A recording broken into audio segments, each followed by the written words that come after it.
Jeffrey Sachs, un economista de renombre mundial, acaba de destapar lo que hay detrás de Estados Unidos. Sachs reveló que el balance financiero de Estados Unidos ya no cuadra. Muchos dicen que las guerras globales buscan defender la democracia, pero Sachs revela que suele ser una narrativa para ocultar las maniobras de un estado de seguridad sin supervisión. Biden lo único que podía hacer era insultar a Putin a cada momento. ¿Cómo vas a lograr la paz si lo único que haces es lanzar insultos al que lidera un país con 6,000 ojivas nucleares? Es una locura irresponsable. Washington está lleno de gente que juega a la teoría de juegos, que creen saber qué hará Putin y dicen que solo nos queda aumentar nuestro poderío militar. Esta mujer, Karlin, que fue una funcionaria de alto rango bajo Biden en el Departamento de Defensa y que escribió este artículo, dice que no tenemos otra opción más que disuadir construyendo nuestro ejército. Ni siquiera menciona la idea de que podría haber diplomacia con China. Esta mujer es una ignorante. Lo siento. He ido a China al menos 100 veces. No hay ninguna batalla intrínseca con China. Ninguna en absoluto. China no está tratando de derrotar a Estados Unidos. De todos modos, no podría hacerlo ni en 1.000.000 de años. Todos pereceríamos. Y China nunca, por cierto, China nunca ha invadido ni una sola vez un país en el extranjero. En toda su historia de 2.245 años, desde el 221 a.C., cuando el imperio Qin unificó China, ¿alguna vez invadieron Japón? Ni una sola vez. ¿Alguna vez invadieron Corea? Ni una sola vez. ¿Alguna vez invadieron Vietnam? Sí, 17 años en esos 2.000 años.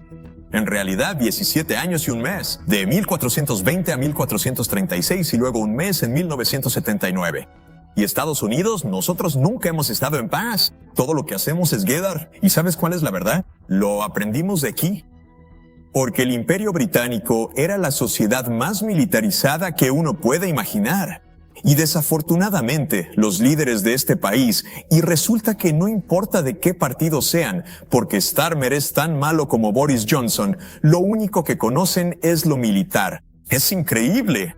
¿Cuál es la primera cosa que hace Starmer cuando se convierte en primer ministro? Va a Kiev para prometer el apoyo interminable de Estados Unidos, por cierto, porque Gran Bretaña no hace nada. El apoyo interminable de Estados Unidos para la derrota de Rusia y luego vuela a través del Atlántico para tratar de convencer a Biden de autorizar. Lo que autorizar significa es que el ejército estadounidense permita ataques profundos dentro de Rusia. Eso sí que es una jugada inteligente, especialmente porque Putin dijo, bueno, entonces estaríamos en guerra entre nosotros y nos veríamos obligados a reconsiderar nuestra estrategia nuclear. Y luego tenemos a nuestro director de la CIA en esto. Esto sería genial para el Teatro West End, por cierto, porque es una especie de parodia. El director de la CIA se reunió con el director del MI6 en un evento reciente y dijo, no se preocupen por las amenazas de Putin. Mi consejo es, dilo antes de que todos seamos aniquilados, porque nadie te escuchará después de que eso suceda. ¿Cómo sabemos que está mintiendo? No está mintiendo si Rusia se siente fundamentalmente amenazada. Tenemos un presidente que trata al jefe de un estado con 6,000 ojivas nucleares como a un criminal común, aparentemente olvidando que en la era nuclear el valor esperado de la aniquilación total es menos infinito. No es solo falta de modales, es una catástrofe estratégica de Washington, donde ven el mundo según una simple teoría de juegos y cooperar es de tontos. No creo que Estados Unidos tenga ningún derecho ni ninguna capacidad para instaurar una democracia en otro país. Ni tampoco creo, por cierto, que la democracia estadounidense funcione ya como una verdadera democracia en los temas de vida o muerte. Nadie le ha preguntado nada al pueblo estadounidense sobre todas estas guerras en décadas. Y por cierto, te lo puedo decir y te lo digo con autoridad y sinceridad, mienten sobre absolutamente todo lo relacionado con estas guerras. Eso tampoco es democracia. Todo es falso. Todo es un relato. Y así, en los temas de guerra y paz, el público no tiene ninguna voz. Si le preguntaras al pueblo estadounidense ahora, y de hecho Gallup lo hace, ¿apoya usted la política exterior de Biden? Creo que el apoyo puedas buscarlo, tal vez entre 25 y 35%. Ni siquiera creo que llegue al 35%. ¿Dónde está la democracia en esto? Es un juego. Este es el Estado profundo, y ellos tienen sus guerras, y cada guerra ha sido falsa. Algunas guerras ni siquiera se las cuentan al pueblo estadounidense. Por ejemplo, la guerra en Siria. Y puede que escuches a reporteros adultos que mienten descaradamente o son increíblemente ignorantes diciendo, oh, la guerra en Siria. Sí, Rusia intervino en Siria. Bueno, ¿sabías que Obama le encargó a la CIA derrocar al gobierno sirio 4 años antes de que Rusia interviniera? ¿Qué clase de tontería es esa? ¿Y cuántas veces informó The New York Times sobre la operación Timber Sycamore, que fue la orden presidencial a la CIA para derrocar a Bashar al-Assad? 3 veces en 10 años. Esto no es democracia. Esto es un juego, y es un juego de narrativa. ¿Por qué Estados Unidos invadió Irak en 2003? Bueno, para empezar, fue bajo pretextos completamente falsos. No fue, oh, estábamos tan equivocados, no tenían armas de destrucción masiva. De hecho, hicieron grupos focales en el otoño de 2002 para averiguar qué vendería esa guerra al pueblo estadounidense. Dave Shulsky, por si quieren saber el nombre del genio de relaciones públicas. Hicieron grupos focales sobre la guerra. Ellos querían la guerra todo el tiempo. Tenían que averiguar cómo venderle la guerra al pueblo estadounidense, cómo asustar de verdad a la gente. Fue una guerra falsa. ¿De dónde salió esa guerra? ¿Sabes qué? Es bastante sorprendente. Esa guerra vino de Netanyahu en realidad. ¿Sabías eso? Es raro. Y la cosa es así. Desde 1995, Netanyahu tenía la teoría de que la única manera de deshacerse de Hamas y Hezbollah era derrocando a los gobiernos que los apoyan. Esos son Irak, Siria e Irán. Y el tipo es, si algo, obsesivo. Y todavía está tratando de que peleemos contra Irán hasta el día de hoy, esta misma semana. Es un hijo de puta oscuro y retorcido, perdón que te lo diga, porque nos ha metido en guerras interminables. Y por el poder de todo esto, en la política de Estados Unidos, él ha conseguido salirse con la suya. Pero esa guerra fue totalmente falsa. Entonces, ¿qué es esto de democracia contra dictadura? Vamos, por favor, ni siquiera son términos sensatos. E incluso si fueran términos sensatos bajo la Carta de la ONU, podemos tener nuestra democracia. Haz lo que quieras. Resulta que China ha tenido un estado administrativo centralizado durante 2245 años, desde que el emperador Qin Shi Huangdi unificó la dinastía Qin. Ha habido algunos periodos también de desintegración de las dinastías, pero si miras a través de los Qing, los Han, los Tang, los Song, los Ming, los Qing, hasta hoy, hasta la República Popular China, por cierto, esta es la misma estructura. Este es un estado administrativo que ha gobernado casi la misma región, por cierto, durante más de 2000 años. Así que, y por cierto, ha sido maravillosamente efectivo durante mucho tiempo para mantener la paz interna. Las únicas guerras de China fueron invasiones nómadas desde las estepas del norte. Y luego luego la invasión de los mongoles. Eso es parte de eso. Y un shogun completamente desquiciado en los años 1590 que intentó apoderarse de China y llegó hasta Corea, donde fue asesinado. Fuera de eso, esto ha sido en realidad una gestión estatal excepcional, hasta que Gran Bretaña tuvo la genial idea de pelear una guerra para vender opio en China en 1839, uno de los esfuerzos más nobles que uno pueda imaginar. Y eso marcó el inicio de la era moderna de China, así que no me lo creo para nada. Pero incluso si fuera cierto, es ilegal según el derecho internacional, y poco sensato. Mira el gran logro de invertir no sé cuántos cientos de miles de millones de dólares en Afganistán durante 20 años para pasar del régimen talibán al régimen talibán. Este es el genio estadounidense en la promoción de la democracia. Por cierto, no les importa en absoluto la democracia, para nada. Derrocan gobiernos que no les gustan, que no hacen lo que ellos quieren. Derrocan democracia si no les gusta. Derrocan a quien no les agrada. Siempre ha sido así. No dijeron, no podemos derrocar a Mossadegh en 1953 por ser democrático. No, quitaron un gobierno democrático en Irán e impusieron un estado policial, creando relaciones maravillosas a largo plazo porque el pueblo iraní seguro nos ama por eso.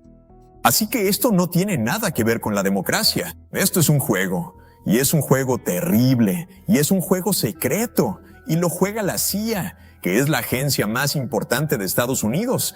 porque tienen total secreto, total impunidad. Hubo una sola revisión de la CIA hace 49 años, el Comité Church, y nada desde entonces. Y como dijo uno de nuestros directores de la CIA, todos son, iba a decir uno de los peores, pero al final todos son iguales cuando llegan ahí o cuando se van, porque la agencia los absorbe, los domina. Pompeo dijo, mientras explicaba con orgullo el papel de la CIA a unos estudiantes de Texas hace unos años, y lo pueden encontrar en internet, él dijo, ¿qué enseñamos en la CIA? A mentir, engañar y robar. Y esa es una muy buena síntesis de la metodología. Y así se está creando un mundo muy peligroso. Así que China no va a convertir a Estados Unidos en una dictadura. Quizá Estados Unidos se convierta en una dictadura. Quizá simplemente se convierta en una vieja plutocracia de siempre. Quizá se convierta en un estado militar industrial con dominio total. No lo sé, pero no va a venir de China. Va a venir desde adentro. Ahí está nuestro riesgo. Aunque los medios pintan a Estados Unidos como guardián de la democracia, su realidad es un estado profundo donde el público no influye en temas de vida o muerte. Esto no es democracia. Es una narrativa controlada, donde agencias como la CIA operan con total secretismo y un mandato autoadmitido de mentir, engañar y robar. Dicen que China es una amenaza para nuestro estilo de vida, pero lleva 2000 años de gobierno centralizado centrado en su estabilidad, sin invadir a otros. Irónicamente, al intentar promover la democracia derrocando gobiernos, surge en casa una plutocracia militar industrial que anuda al votante estadounidense en política exterior. Así que creo que AIPAC, por supuesto, es el lobby israelí. Ha sido influyente durante décadas. Es un gran financiador de campañas, pero también una paradoja del poder en EU, que unos cientos de millones compran decenas de miles de millones en la respuesta de Estados Unidos. Básicamente, nuestro Congreso se vende muy barato. Con unos cientos de millones puedes comprar la política exterior de EU. Así que esta es la parte irónica de esto. ¿Qué hacer? Mi opinión es que esto en realidad va a cambiar. Pero quiero que cambie rápido porque el peligro es muy alto y literalmente cada día Netanyahu está tratando de provocar una guerra con Irán en este momento, lo que podría escalar rápidamente a algo absolutamente terrible. Creo que hay dos cosas que pueden cambiar esto. Una es la opinión pública estadounidense, que digo que no cuenta mucho en estos temas, pero está absolutamente en contra de lo que está haciendo Israel. Y este ha sido un periodo impactante. Es tan vulgar, es tan descarado, los bombardeos son tan implacables, la crueldad es tan terrible que ha conmocionado al pueblo estadounidense, especialmente a los jóvenes. Pero las veces que he dicho eso al aire, muchos adultos mayores me escriben indignados. Yo también estoy en contra de lo que hace Israel. Es una opinión generalizada. Además, la opinión mundial está conmocionada, tanto la pública como la política a nivel global. Así que paso tiempo en la ONU. Israel no tiene ningún respaldo en la ONU por lo que está haciendo. Lo que tiene es el veto de Estados Unidos y Europa, como siempre, escondiéndose detrás de Estados Unidos o absteniéndose en las votaciones. Incluso la Unión Europea está dividida, porque lo que está pasando es tan terrible que Irlanda, España, Noruega y otros están reconociendo al Estado de Palestina, a pesar de que Estados Unidos dice, no hagan eso. Pero en resolución tras resolución, hay una mayoría abrumadora en contra de las acciones de Israel. Este julio hubo un fallo de la Corte Internacional de Justicia sobre la ilegalidad de la ocupación de Israel. Creo que es probable que en los próximos meses haya un fallo de la CEI que, en mi opinión, encontrará a Israel en violación de la Convención sobre el Genocidio de 1948. Eso también será un momento impactante y creo que es probable, aunque uno solo puede imaginar la presión de cabildeo que se está ejerciendo en este momento. Así que estas son dos fuerzas que están en juego. Mi idea específicamente es que estoy instando, de hecho de manera bastante activa, a la Organización de Cooperación Islámica y a la Liga Árabe a que presenten ahora un plan específico. Ahora, creo que según el derecho internacional, la única manera de avanzar que realmente puede establecerse es un Estado de Palestina acordado conforme al derecho internacional, junto a un Estado de Israel, y que la solución de dos estados, que se remonta al plan de partición de 1947, está entrelazada en innumerables resoluciones del Consejo de Seguridad y de la Asamblea General de la ONU, así como en el fallo de la Corte Internacional de Justicia que habla sobre la frontera del 4 de junio de 1967, antes de la Guerra de los 6 días. Así que lo que estoy pidiendo y esperando es que la Organización de Cooperación Islámica, que son 57 naciones islámicas o de mayoría islámica, y la Liga Árabe en específico, presenten un plan para una solución de dos estados, paz y supervisión del Consejo de Seguridad de la ONU sobre las Fuerzas Armadas para mantener a las dos partes separadas. Creo que más que simples fuerzas de paz normales, realmente sería necesario desplegar tropas básicamente para mantener a las dos partes separadas. Y que Irán diga, sí, dejamos de apoyar a Hezbollah y a Hamas en el contexto de que se logre un Estado palestino.